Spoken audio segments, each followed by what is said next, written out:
really works, because I thought I knew after being a renewable developer here in New York for 17 years. Oh my God. I thought it was clear to me how this all happens and how electricity flows, and there's a tale of two grids, there's upstate and there's downstate. Okay. Turns out I didn't know nearly as much as I thought I did. And so I thought this might be an interesting set of information to share with this group, because you're all very concerned about what's happening on upstate New York's grid and how clean is it really. And as Peter said, I started out my energy career working on Black Oak Wind, which was out in Western Tompkins County. Spent 9 years of my life trying to build 16 megawatts and failing to do so. And after losing our shirts and really feeling defeated when that project was killed, I went to work for Invenergy, which is a large multinational developer based in Chicago. I just decided, well, if the community wind thing doesn't work, then I clearly need to be a better wind developer, and I'm going to go to school with the best ones out there. So I didn't know anything about Invenergy at the time, but the guy I tapped to work for him, he was the most successful wind developer in New York at the time, and he said, sure, come on board. So I spent 8 years there building up a portfolio, a team of people, and I learned so many lessons across the board. And so we could tackle the reasons for why renewables are not getting built on pace that Dave was mentioning earlier, but that's not today's project. And starting in April of this year, I'm now the executive director of the Alliance for Clean Energy, which is the advocacy organization that lobbies at the state level to get renewable energy built across New York, across different technology types. But I'm not really here representing ACE. I'm just here in my capacity as a Tompkins County resident and general energy nerd. So I wanted to sort of walk through some of the truths and the myths around the upstate New York grid and how clean it is. It's certainly well known as being one of the cleanest grids in the nation, at more than 90% carbon-free energy in the upstate portion of the grid. But one of the surprises I came across that I'll walk you through here in a minute is how electrifying everything right now upstate actually just adds more incremental gas generation to the grid. So one of the things, if we all had our perfect planning hats on, we would try to do is advance the electrification project alongside the development of new renewable generation, so that we don't get out ahead of our skis. So to frame where this conversation starts, this is a picture of the upstate New York grid, which many of you may have seen. It's divided into zones A through K, from Buffalo all the way out to the end of Long Island. And these little icons show where some of the larger generation plants are. There's, of course, big hydro at Niagara Falls. There's another big hydro plant up in Messina in northern New York. And there's a whole smattering of small and medium-sized hydro throughout the Adirondacks. There are 3 big nukes on the lake, and there are gas plants kind of throughout, but there's a bunch of them in the Albany area, a number of them in the Syracuse area, a handful of them in the Catskills, and then a smattering out in Western New York. Wind farms and solar are mostly in northern and Western New York. Most of the solar is not utility scale yet. There's a bunch of proposed projects, but only a couple are actually under construction. So the vast majority of the operating solar in New York is behind the meter, community solar and rooftop. So if you look at the upstate grid itself, as some of you may have done, this is from the NYSO's public reporting structures. You can see it's 84% nuclear and hydro, and a smattering of solar and wind, and a very small proportion of the actual megawatt hours generated upstate are gas or oil. And dual fuel is generally gas, natural gas, although the plants can use either gas or oil. They rarely use oil because it's more expensive. One of the things to know, if you look at this, the way the NYSO breaks this out, upstate is zones A through E. So if you look back at this map, you'll see it does not include the Capital District, does not include the Hudson Valley. So that is different than most people's definition of what upstate actually is. Most people think of upstate as anything north of maybe Westchester or Putnam County. So you would think that, you know, as an example, Saratoga Springs in common parlance is considered upstate New York, but by the NYSO's definitions, it is not. That is because there used to be an interface right about where the letter E is on this map. There was a congestion point, and so any clean energy trying to flow east and then south in New York State would get congested there at a particular location in the grid, which has now been upgraded. And so that is no longer the grid, the choke point of the upstate grid. And so NYSERDA is considering actually revising how it defines upstate to more reflect where the congestion parts really are. But I digress. So here's a map of what downstate generation looks like. It's almost entirely fossil, as you can see. Gas, dual fuel, oil. There's a tiny bit of hydro, a tiny bit of rooftop solar, but mostly it's fossil combustion. So then when you blend the two together, the upstate and the downstate together, you can see it's roughly half fossil generation and half carbon-free, which is a large chunk nuclear, and then hydro, and then a small chunk of wind, and smaller yet, solar. So how do these different resources get dispatched in New York? To dispatch is when the NYSO tells a generator it's time to run. And the basic rule of the day is that all renewables plants, whether hydro, solar, or wind, can run all the time, anytime they want. That's written into the tariff, and that is how they operate. Nuclear plants, the same, because nuclear plants cannot ramp up or down. They just kind of make what they make, and they run all the time unless they're turned off for service. So those are the generators that run all the time, all that they can. So then you'll see this in the next slide in a second, when load actually fluctuates because people turn on their coffee pots in the morning or their dishwashers at night, it's gas plants that ramp up and down to meet the changing load, because the renewables are already doing everything they can, because that's how the grid is operated. And then in the last case, fuel oil plants turn on in very rare circumstances, generally serving air conditioning load on hot summer days. They're very expensive to run, so they only turn on when everything else is already maxed out. So you can see all of those things in this graph. It's a busy picture, but I totally recommend if any of you are energy nerds and you want to watch what the grid is doing on a daily basis, this website called gridstatus.io is one of my favorite places to just nerd out about stuff, because it shows you what is being dispatched in real time all the time in New York.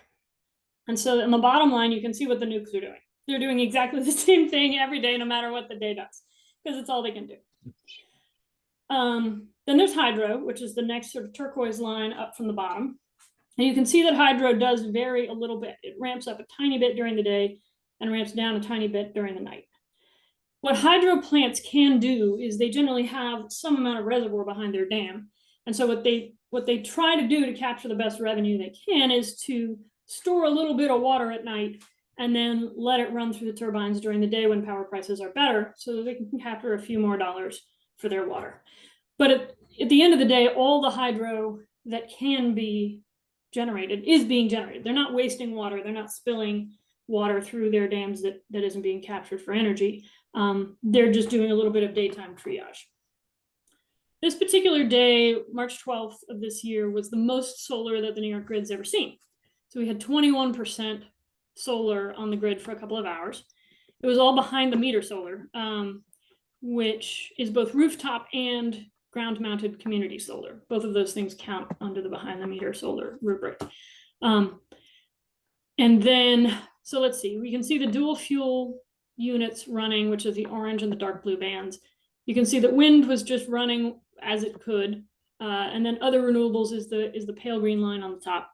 That's a whole mishmash of things. That's front of the meter solar. That's biomass and biofuels and other stuff, which are defined as renewables under the NYSO, but not necessarily defined as renewable under CLCPA rules. So it's just a difference of definition there. What you can see happening, if you look at the 6 a.m. bar on the left-hand side of this graph, you can see that load was increasing because everyone was getting up for the day. And so you can see those dual fuel units, the orange and the blue lines, were ramping up because that is what can ramp up. You can also see the hydros ramping up a little bit for the same reason, but it can only ramp so much before it's already spilling 100% of what can run. And then you can see that about 10 in the morning, the solar starts driving the gas off the grid, which I think is one of the coolest things about this graph, is you can see actual displacement of fossil generation by solar in real time. When that solar is available, it pushes blue and orange lines downward. So you can see that about 10 a.m. gas had ramped up to, I don't know, call it 6 or 8 gigawatts of the total load on the grid. And then the solar pushes it down to about 6 gigawatts until the solar fades out. And then the gas ramps back up and it's in like the 6 to 10 p.m. range, and then it tails out again at the end of the day. So I thought I'd stop right there and just see if anyone has questions on this particular graph and whether it needs any more explanation. Does anybody follow what I just said there? I have a question, if I could. It's Bob Howard. Yeah. It's a great presentation so far. I'm just wondering, for the behind the meter solar, is that what is being exported to the grid? Or is, I mean, in the case of our solar panels, I'm on average using 2/3 of the solar without NYSEG ever knowing it, and only 1/3 of my production is going to the grid. You know, that's a really great question, Bob, and I don't know how to answer that because I can't imagine that that is only grid exported. But if they it's not, truly then it has to cannot be see the estimated rooftop somehow. stuff. They don't see the rooftop stuff, to your point. So maybe that is just, I don't know. Let's put a pin in that, and I'll have to circle back and figure out how to answer that because I don't truly know. Okay, great, thank you. Yeah. So moving on from how the grid is operating sort of in the physical realm, I wanted to understand the question of what is the carbon intensity of the power on the grid? Because we just looked at that sort of in a real-time basis. If we're going back to here to these NISO reports, we can see that different parts of the grid have different profiles of what kind of equipment is generating the electrons. But how do we actually tackle how much carbon is represented by each of these different components and where they are and when they are? So there's two ways that you can do this. There's two accounting frameworks that talk about this.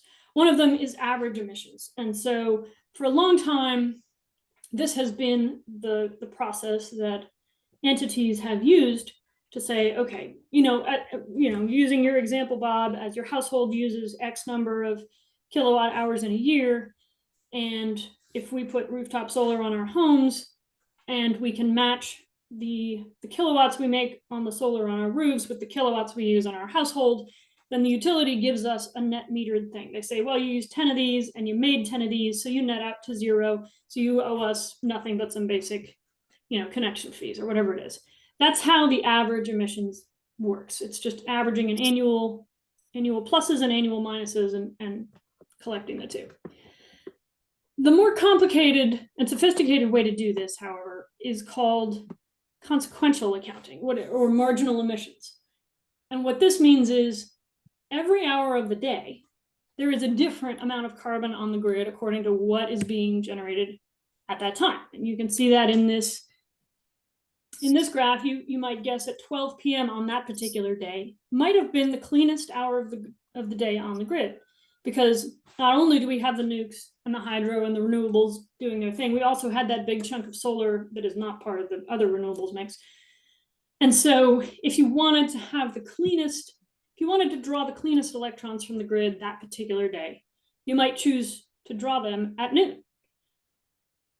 It's not to say you always might have that choice, and it's not to say that every day would be as clean as noon was on this day. But I think that maybe gives you a feel for how you might do it. And the dirtiest hour might have been, 10 a.m. right before the solar came on and the gas was ramped up to the max.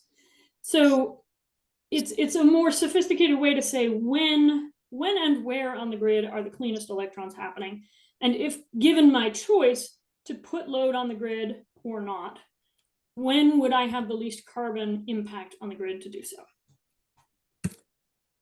So back to breaking up the grid into the upstate and downstate side, here is some data that helps us answer that question for New York. So this data comes from EPA. They have an annual report called the eGrid report. This is 2022's data because the 23 report's not out yet. So this is looking at what the average rates are versus the marginal rates, like what I was just describing. So if you look at the entire upstate area, the average carbon emissions is only 274 pounds per megawatt hour. So let me unpack that a little bit. With these numbers, lower is better, in that there are fewer pounds of carbon or carbon dioxide per megawatt hour. So it's a lower carbon intensity hour of electricity. A megawatt hour is the same thing as one household. So a kilowatt is a megawatt is 1,000 kilowatts generated for 1 hour. So it's approximately 1,000 households worth of power for 1 hour. Just to give you a sense of the quantity here. So upstate, the cleanest way you can look at the upstate grid is if you look at it on an annualized basis. If you look at Long Island, it is the most carbon intensive part of the state grid, where even the average on an annual basis is 1,200 pounds of carbon per megawatt hour. And on the marginal basis, so at the most extreme times, is 1,300 pounds of carbon dioxide per megawatt hour. New York City and Westchester averaged are a little bit better than Long Island, only 885 and 971. But what you see in the upstate band is the greatest difference. So on an average basis, upstate New York is the cleanest part of the New York State grid.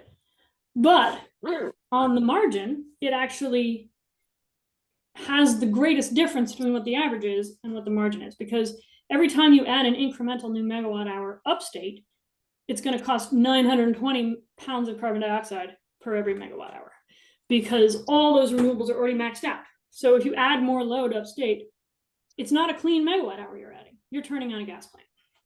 So that was one of the things that I found most surprising about this project is starting to understand this data a little bit better. So here's a different way of depicting it. So the New York City base load is mostly dirty because it's a lot of fossil generation. Long Island even more so. Upstate, on the average, is these nukes and hydros. But it doesn't get any dirtier on Long Island in New York City when they turn on an extra megawatt hour, because the only thing that's dirtier than the gas they run most of the time is the oil that they run sometimes. Whereas upstate, we have a big jump in carbon, how to frame this, in the carbon impact of turning on an extra megawatt hour, because instead of going to another clean electron, it's going to a much dirtier one than what our base load runs on. Does that make sense? Let me pause there for a second.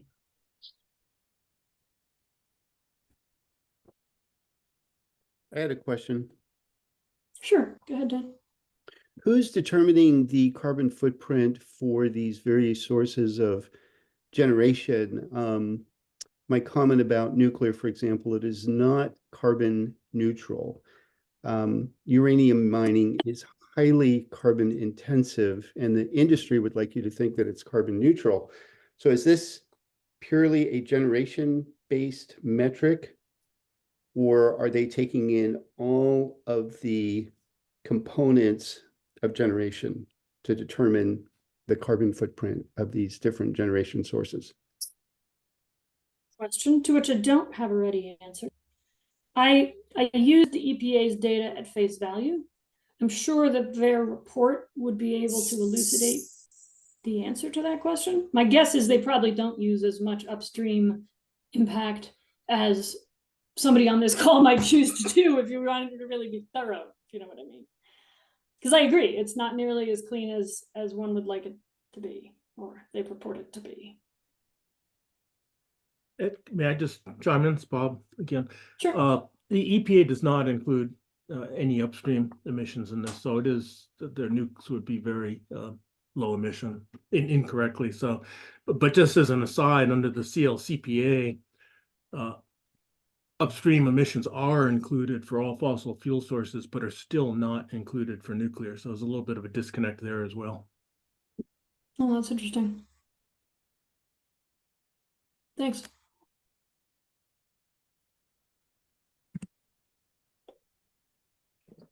So I wanted to, just last couple slides here, I just want to find out. I thought, well, where are these plants and how big are they, and how are they impacted by the decisions we make in our individual homes or businesses?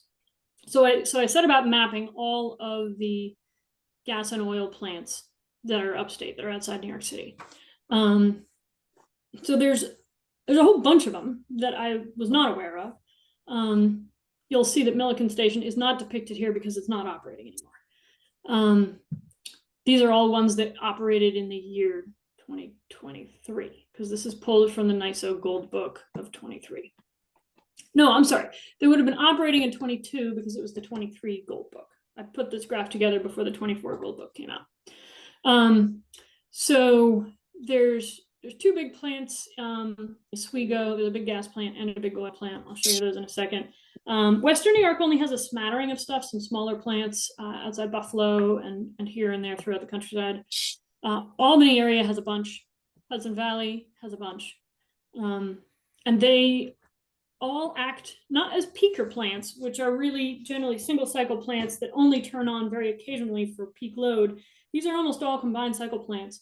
And they're what's called load following plants, which is what you saw in that earlier graph where they follow the load over the course of the day and generate whatever the gap is between the carbon free or lower carbon generators, if you will, and whatever the grid is demanding at the time. So here's the gas plant in Oswego. It's called the Independence plant. You'll notice that there are different nameplate capacities listed here. At the top of the page, it says 1254. Summer peak capacity is 958. That's because in the summer, it can't run quite as hard as it can in the winter. It's had a number of different owners. I'm not actually sure Vistra is still the owner today. There's a bunch of different databases I went to for this data, and sometimes there's been changes of ownership. It is not in a disadvantaged community, but it's right adjacent to it. Most of downtown Oswego is a disadvantaged community as mapped by New York State. So there's that plant. This is the oil plant in downtown Oswego. It's 1,800 megawatt oil plant, and it runs 1% of the time. This is astonishing that they still have the lights turned on, but they do. And it runs on hot August days when everybody's AC is on. And there's definitely inside a disadvantaged community there in Oswego. This is a big, pretty new plant, CPV. It's in the Hudson Valley. It's in the Catskills outside Middletown, also inside a disadvantaged community. It runs a lot, 64% of the time, which is to say it's right in the middle of the pack of generators that get turned on when it needs to follow load. So 64% capacity factor is the way to define that is capacity factor is the percentage of the time that piece of equipment is running at full capacity. So it's not to say that the other 36% of the time it's turned off. It isn't. It's on all the time. It's only just sometimes running at full bore and sometimes running at less than full capacity, according to what the grid is demanding. This is an old clunky looking plant, but it actually has newer equipment inside. It's called the Bethlehem plant, 900 megawatts outside Albany. Again, 68% capacity factor. This is a load following plant. This powers a lot of Albany. So whether one defines Albany as upstate or downstate, according to the NISO definition, it is certainly in upstate New York and does electrically follow load across the upstate region. Again, this isn't inside a disadvantaged community, but it's right adjacent to it. So just to kind of wrap up this little project that I did, just sort of my learnings and my takeaways, we really do have a very clean grid, and as far as nationwide averages go, I mean, we don't have coal operating like many states do, but we do still rely on the gas, and every time we add new megawatt hour, it's almost 1,000 pounds of carbon per megawatt hour, and it's being generated in disadvantaged communities because that's always where the fossil plants are, of course.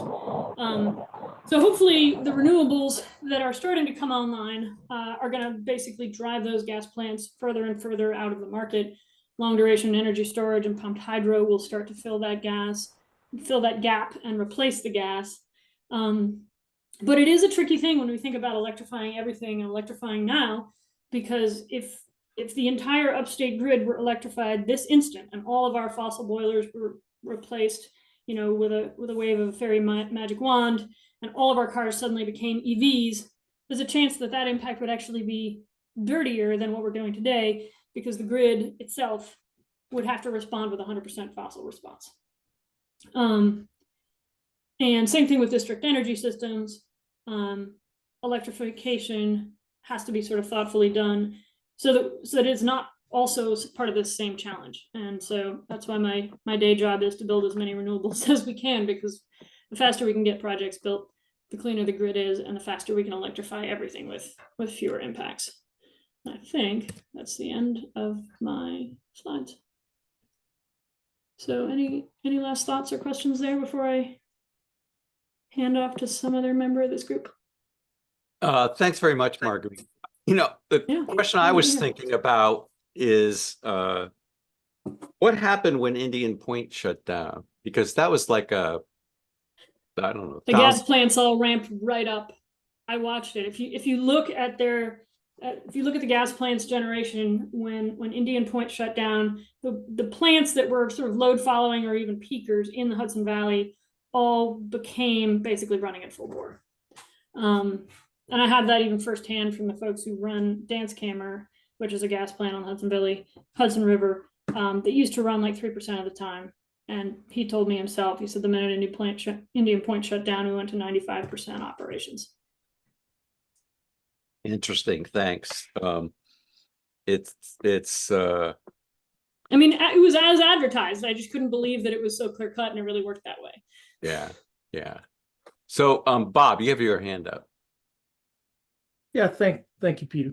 And great talk. Great talk. Yeah, I really enjoyed it, and I learned a fair amount. I do want to just mildly contest one of your conclusions, though. I mean, I agree totally that we want to move to keep the grid as clean as possible all of the time, but we actually spent a lot of time on the Climate Action Council discussing the timing of beneficial electrification, particularly for building homes.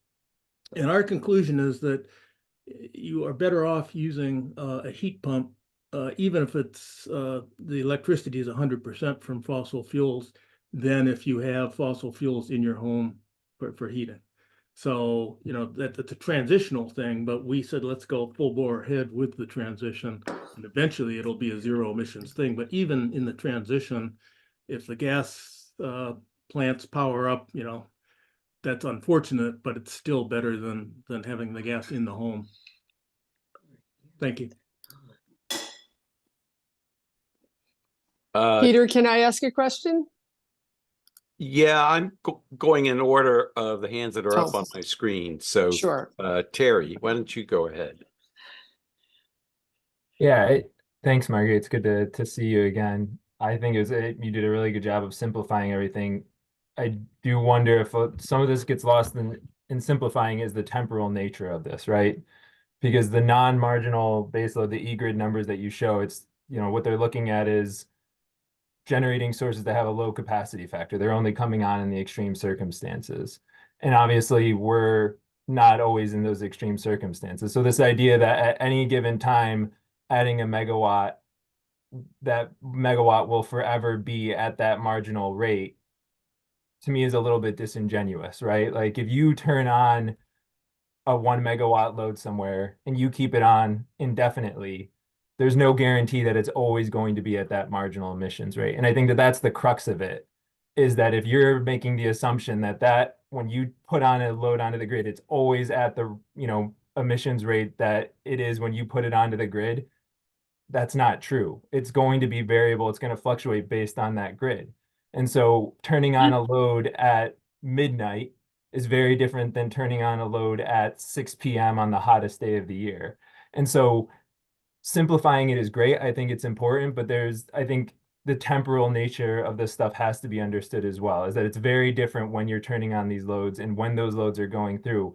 And so there are going to be times that, yes, it's going to force a natural gas plant to ramp up, but there's going to be times when that's not necessarily the case. Or after that ramp up happens, as other loads shut off the grid, that same load is going to be taken up by a renewable, by a nuclear power plant, whatever it might be. So I just want to caution this idea that every load that's added onto the grid, will always be met by natural gas. It's true that in the in the short term, the very, the hour that it's done, the minute that it's done, yes, because that's the load that can shift quickly.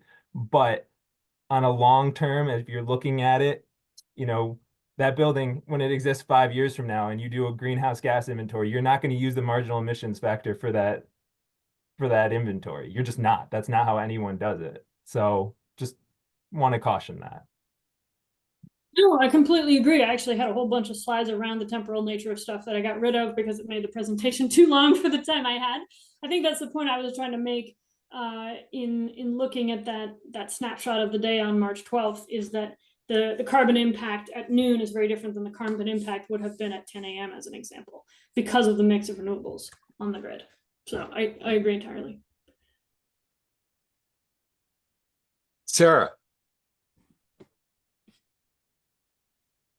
I wanted to build on Bob's observation around buildings, and wondered, Marguerite, and I'll just echo, fantastic presentation, really, really helpful for those of us who work on the demand side and just assume that it's going to be better. But I'm wondering if there's any way to compare site carbon emissions for a unit of thermal energy. I guess I'm not being an engineer, I don't have the formulas, but like, your comment that district electrification may not be beneficial. How do you compare, what's emitted from a site that's burning fossil fuel to heat a building versus what is burned at a power plant to provide the electricity with the distribution losses to heat a building electrically? And that maybe that's something that, not just in homes, but I work more with commercial buildings. Maybe Bob could answer that more, but just sort of getting into the weeds here. Yeah, I definitely can't respond to that. It's way outside my expertise. I think it's a great question, John. Speaking of Western New York. Right. It's refreshing to be in a meeting with Dave Bradley again. I do teacher professional development for PRI and have used the EPA Power Profiler site that I just put in the chat, which has slightly different breakdowns than what you were sharing. Can you explain the difference? And I think it has to do with where Albany is, but could you explain that a little more? Yes. So you're exactly right. Where Albany is the crux of the matter. So in the table I showed that had EPA data, it had one set of numbers about upstate versus downstate carbon intensity. And if you looked at NYSO's data, it was more extreme. Upstate is more clean and downstate is more dirty in the NYSO version of events, because Albany is in downstate in the NYSO definition. Whereas if one defines upstate and downstate in the more colloquial way, the way that EPA chooses to do so, it's a little, the difference is less extreme because Albany is considered part of upstate and yet it has a lot of fossil generation. And so it works out differently, and it definitely confounds the math, because it means that if some of your data you're using is EPA data and other data is NYSO data, they don't match. I mean, I don't think there's a way to make them match unless you're much smarter than I am. I doubt that. Thanks. Yeah. That helps. Yeah. Now you know why. The other thing I would add is that I was just chatting with Rich Dewey, who's the head of the NYSO, the other day, asking him about whether NYSO will begin publishing the carbon intensity, like a marginal emissions rates for New York Power. And he said they are going to. They've been working through a process to do so. And I think it won't be as granular as maybe some people want. Like, it won't break down to every substation or every town level. They're going to break it down just on grid region level. So going back to that initial map where it's got A through E, just zonal level, that's what they're going to publish. But at least that's a start. There's also a company called Watt Time. It's a private company that does data analysis that works out what the carbon intensity is on a temporal basis. Out with Graham upstairs. Just as somebody was mentioning a minute ago, that the temporal part is some of the critical part. I couldn't agree more. And that's what Watt Time's data tries to get at, is when are the cleanest electrons? If you were to choose to put new load on the grid, when's the cleanest time to do it? Martha, you got your hand up. Yeah, thanks, Peter. Thanks, Marguerite. This is all way above my pay grade, but I'll do the best I can to formulate this question. I'm thinking about temporal issues, not just on the, do I turn on the dishwasher at noon or midnight? But I'm thinking about the timing that investments, people and institutions make investments. You're gonna replace your home heating system once every 20 years, 15, whatever. Larger institutions are making even longer term investment decisions. And as a recovering politician, this is a sort of, I go right to policy and top line messages. If the message is, and it seems to be, it almost hurts us to add to electrify now because we don't have renewables to keep up. So it's almost a bad thing if you're going to electrify your systems until we have the utility grid, the utility scale. However, people make decisions, as I said, once every 10, 15, 20 years. During the lifetime of those investments, we have to believe the grid is going to get cleaner. So if you look at the marginal carbon intensity during the lifetime of that investment, it's not going to be helpful in the first number of years, but over the life cycle of the investment, it's way, way, way better to electrify it. Do I have that right or wrong? Yeah, that's my understanding. And I definitely did not dig into a better understanding of how you might find that tipping point in some sort of theoretical perfect world. When is the right time to electrify a given appliance that you've got? Because to your point, the right time to do it is when the thing needs replacing. When your boiler breaks, don't replace it with another oil boiler, regardless of whether the grid is properly cleaned today or not. I mean, one of the things that I see clearly in the renewable development space is how lumpy it is delivering new projects. 2 years ago, there were like 8 new renewable projects that all came online. Last year, almost none. This year, almost none. Next year, gonna be a bunch. So, and they're all coming on in 100, 200, 300 megawatt chunks. So it's not like a scale that you can relate your household use to versus the size of the wind farm that turns on.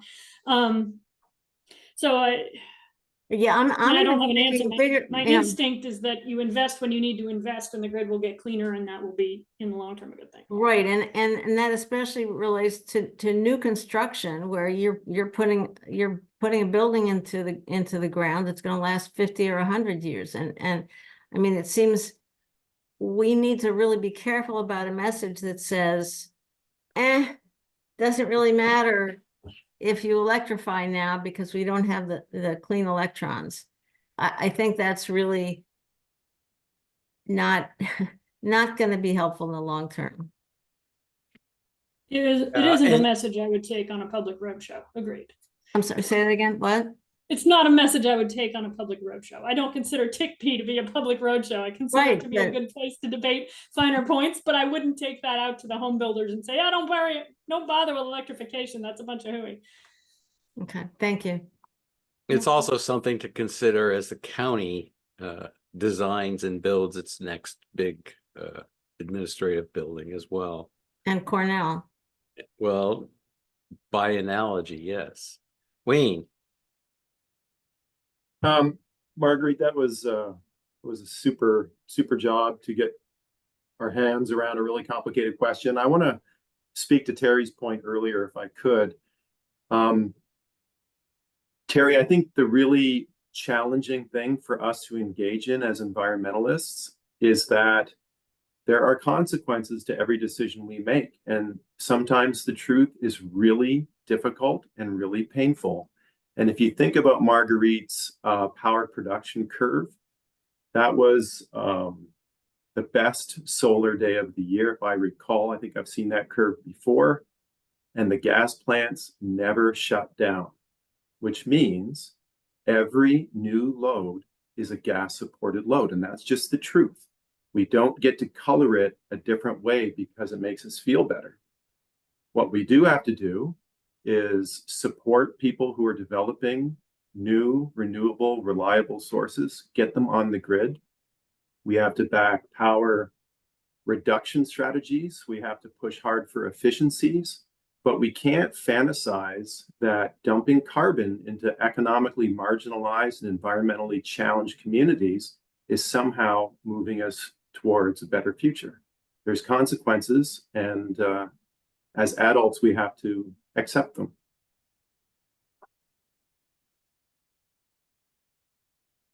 I mean, to respond to that, it's a statewide chart, first off. So we're not looking at a specific load zone or a specific location. So I would caution you against making grand, understandings based on a statewide chart on a specific location and what you're doing in a specific location. I think, this is the difficulty that Marguerite was speaking to.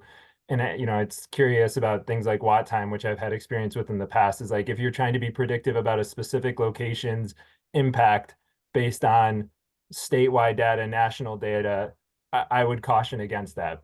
I guess ultimately my argument that I would make is that when you add a load onto the grid, deciding, oh, because I'm adding a load onto the grid, it doesn't matter what where that source is going to come from, whether it's going to be electricity or natural gas.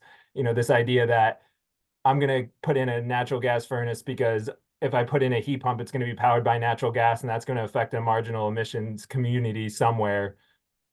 I don't know that's the takeaway that I'm necessarily taking from this, is I guess where I'm coming from.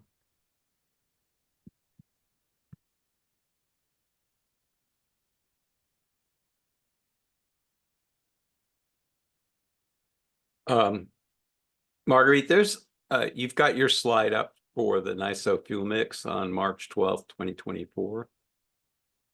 Yeah, I put that back up just to try to have something to look at as we're talking about this, because it's true that a gas plant never turns off no matter what time of day. They're always running. And agreed, they are not necessarily, that the carbon impact is different in different parts of the state, to your point, Terry. And so if one is way up in northern New York, where every single generated electron is clean, one might have a much lower carbon impact to adding load than you would if you were in, say, the Hudson Valley, Albany area, where generally generation is not as clean. But without access to watt times data, the best many of us have, myself included, is simply the state averages. And that's why the more granular data that we can get from the NISO and other sources on the carbon impact of a specific action, whether it's adding clean generation at this place versus that place, or it's adding load in this place versus that place, that kind of granularity can help us make better decisions, both in the near time, because there's two temporal things we're talking about, which many of you have mentioned. There's the near term, there's the next year or two with the grid we have right now, and then there's the 5 to 10 to 20 years from now grid, which is always hard to predict, but we can presume that it'll be cleaner than it is today. What will be the impact today? What will be the impact 10 years from now? Thanks. My reaction to this information is much like Martha's. I want to start, I want to turn to policy, and I think your presentation, Marguerite, makes it clear why we actually need to put New York Heat Act into law, because we have to figure out a way to slow down or stop the expansion of natural gas infrastructure, stop subsidizing it the way we are. And we have to figure out a way to work with our frontline communities at the same time to protect them from the kind of impact that this fossil fuel production has. It also makes me mad, just at a policy level, thinking about the fact that we're continuing to support fossil fuel industry, specifically petroleum, to the tune of $1.6 billion a year. And this last legislature could not figure out a way to even stop $350 million of those subsidies going forward. The whole thing just, for me, underscores the need for action in Albany, action that we did not see this last session, except of course for the Climate Superfund Act, which we need to get the governor to sign as quickly as possible without any of the usual poison pill amendments that sometimes get tacked on to legislation like this. Dan. I'm really appreciating this presentation, Marguerite. The narrative that we take the existing grid, phase out fossil fuels, phase in clean renewables is very, very common. And I'm wondering if in this paradigm there is any discussion about changing the grid itself. The grid itself today is a relic of the Industrial Revolution, and a lot of people think that it is thoroughly antiquated. I've been researching microgrid technologies pretty extensively, and I'm very excited about the potential future where these massive high-power transmission lines go away. And actually, every time I see them now, I feel like we are seeing a dinosaurs, like 18-wheelers, big, loud 18-wheelers. I'm looking forward to the day when they just go away. So it's great that we're phasing out fossil fuels and increasing renewables, but in your work, in your research, is there discussion about changing the grid itself? But yes and no. There are a lot of changes that need to be made to the grid. I'm not aware of anyone advocating for a wholesale disposal of it and just microgridding the entire world, if you will. I think that'd be a really expensive route as part of the challenge. There was a lot of work done about 10 years ago on microgrids across New York and a bunch of proposals and research done. And there's not a great way to run a microgrid for more than about 24 hours without some kind of stored, at that time, everyone was just thinking it would have to be a natural gas backup. And maybe it's some other kind of storage mechanism backup that could last a while, but all of those options get so incrementally expensive. The question then becomes, is this the best way to invest in the clean energy future? Are we getting our best bang for our buck?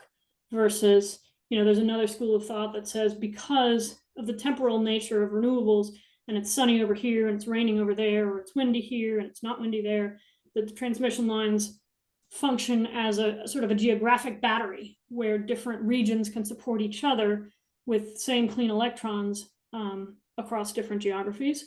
I think there's any number of ways that can be done. I think there's another group that is advocating for distributed energy. So, behind the meter solar and storage and other kind of resources, demand management resources, which I think are an important part of the mix as well. I think this is maybe an all of the above kind of thing, because no one of the solutions will work for all circumstances all the time, but adding a mix of all of them is going to be key. I just want to make one comment. Microgrid News is a good reference. They send out, daily emails of latest developments. They just had their there was just a national conference in Maryland in April. So it's pretty exciting developments. And I agree with everything you just said, but there are daily, this innovation is exploding. It is. I mean, I've designed and permitted a microgrid in Western New York that never got built because of the cost. So I was deep in the weeds of trying to make it happen and struggled to do so. Bert, you have your hand up.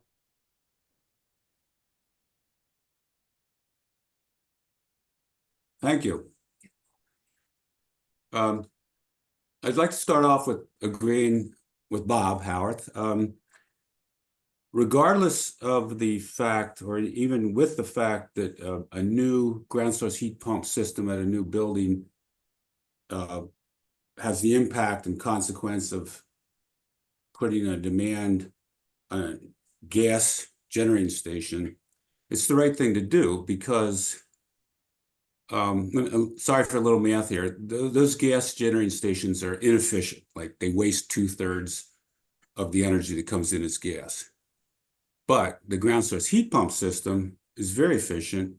It makes up, it more than makes up for that inefficiency by 1 unit of energy takes energy from the ground, thermal energy from the ground, and you get that 3-to-1 or 4-to-1 loss of the generating plant back. So all this discussion about the consequence or impact of adding a load to the grid will be made up by a gas plant is not to say don't do it. You just got to be smart about it.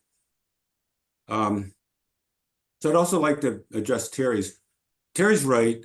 There is something called a short-term marginal emission rate and a long-term marginal emission rate. The short term is what we measure like hour to hour right now. So we do get the watt time feed. It sort of confirms the EPA eGrids numbers that Marguerite showed, but it varies. But it's basically showing that all the time, the consequence of a new load on the grid is a gas plant, and that gas plant might vary in efficiency, so that number moves around. That's in the short term. We know over the long term, by 2040, the marginal emission rate of the grid should be 0 if the CLCPA law is fulfilled. So sometime between, but for now, regardless of time of day, regardless of it's today, next week, next month, next year, a new load that's added to the grid is the energy is made, the electric energy is made by one of the gas plants that Marguerite showed upstate here. And that's not going to change soon. And again, the message there is not don't electrify everything as quick as you can. I believe in electrification of transportation, electrification of heat, but just be aware.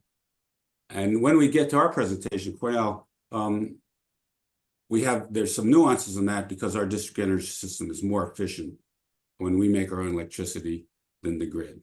So I don't want to go too far down that rabbit hole yet, and maybe we'll get to our presentation, or maybe not. Yeah, speak. That's a good reminder that we need to wrap this particular discussion up. But Dawn, you've had your hand up for a while. Hi, I'm coming. I'm trying to find my video so you can see me.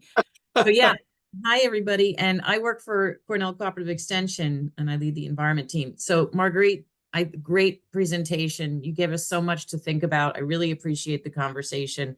I think about this in terms of, how we educate the people who are not having these in-depth conversations, are thinking about things in much more of a simplified way and what those messages could be. I also think about the goals of the state and the CLCPA, and this presentation should be very concerning in terms of how little space there is in the grid to move from green energy to fossil fuel based energy. And increases in terms of electrification and demand are really going to potentially drive us to more fossil fuel use, and that should be a huge issue in terms of really what we need to do as far as the grid. But I think this point about, and the information is really helpful, and I'm following up with Bob and more information, just as far as, and I think what Bert just said, as far as how we can start to inform the public. And one of the main concerns with the public is they fear the grid will fail. So people are concerned about electrification because the grid will fail. I don't think it'll fail. I think it's what we're talking about is moving more towards fossil fuels. So all of these nuances, I think, are really important for us to understand how we can work it into education so people can make better informed decisions. That yes, if you put an air source heat pump in your home, it might eventually at some point be drawing from a fossil fuel based grid, but the net gain is really in the favor of electrification in your own home. That's kind of what I'm getting out of this. So it's really helpful. Go, hold on, let me Thanks. lower the volume here. Yeah, I think that's a great point, Don. I would definitely differentiate I'm everything I watching said a here meeting. today from anything you might talk about publicly with the folks you interface with for exactly that reason, and for the reason that Martha brought up. When you need to make that investment, make it now, because it's the time to buy the thing, and the grid will try to catch up on cleanliness. It's interesting that you mentioned that people are concerned about the grid failing, given the incredible level of diligence and planning that the grid operator, NISO, spends to make sure that it doesn't fail. I attend way more meetings with the NISO and read more of their filings than I should. And they actually have recently, there's a podcast that the NISO puts out that you might get some value out of, because the most recent edition interviews their grid planning guy, who just came from Ontario doing this exact job of figuring out how do we plan for this future grid, where instead of 10 coal plants and 100,000 users, and it was just kind of a plain vanilla thing, we have this much more complicated thing where the generators are going up and down, and then the loads are way more complicated too, for all of the electrification related reasons. And how the heck do we manage for that? And how do we use data and all the rest of the tools at our disposal to do that? And they are working on that. So one thing I don't lose any sleep about is the grid failing because of the complexity. There's good people on the job. So Marguerite, maybe you can help me connect with that person. I think he'd be an interesting presentation to have him talk at TCCPI about the planning aspect of this. Oh, totally. Yeah. Last question, Bob. Bring us home. Yeah, thanks. And I just want to restate, thanks, Bert, for agreeing with me. I just want to make sure that everyone fully understands that if you have a gas furnace in your home and you replace it with a ground source heat pump today, even if 100% of that electricity forever comes from natural gas powered electric plants, your total greenhouse gas emissions go down. They go down immediately. And I think that's something we should be saying to the public. I and Bongi Hong published a paper about that about 8 years ago, and there's also a huge amount of analysis behind that in this Climate Action Council plan that we put out in December of 2022. So yes, we want to have a zero emissions grid, and we need that for the future, but that is not the transitional time. There's no reason to slow down on beneficial electrification of both heating and transportation. Emissions go down the instant you do that. Thank you. Thanks, Bob. And thanks, Marguerite, for a terrific presentation.